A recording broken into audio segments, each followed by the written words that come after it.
m'appelle Anthony Gonsalves, je suis oncologue médical, ça veut dire cancérologue.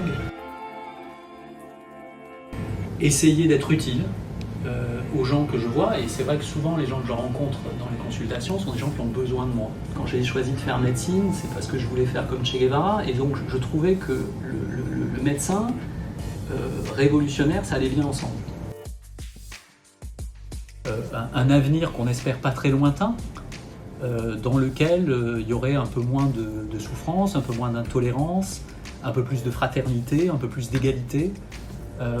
J'imagine que ça doit être ça, les jours heureux. C'est celle de la création d'un pôle public du médicament. Et la bonne nouvelle, c'est que l'esprit, le génie humain, ces 30 dernières années, a généré des tas de pistes thérapeutiques et des progrès réels, avec de nouvelles stratégies comme l'immunothérapie, la médecine de précision, les thérapeutiques ciblées, tout ça, ça a commencé à transformer le pronostic des maladies cancéreuses.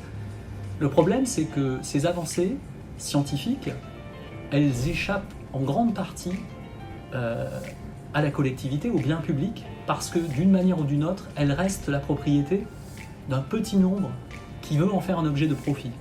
Et donc, un pôle public du médicament, pour un cancérologue comme moi, ça parle, parce que ce serait une façon de rendre public, de faire d'un bien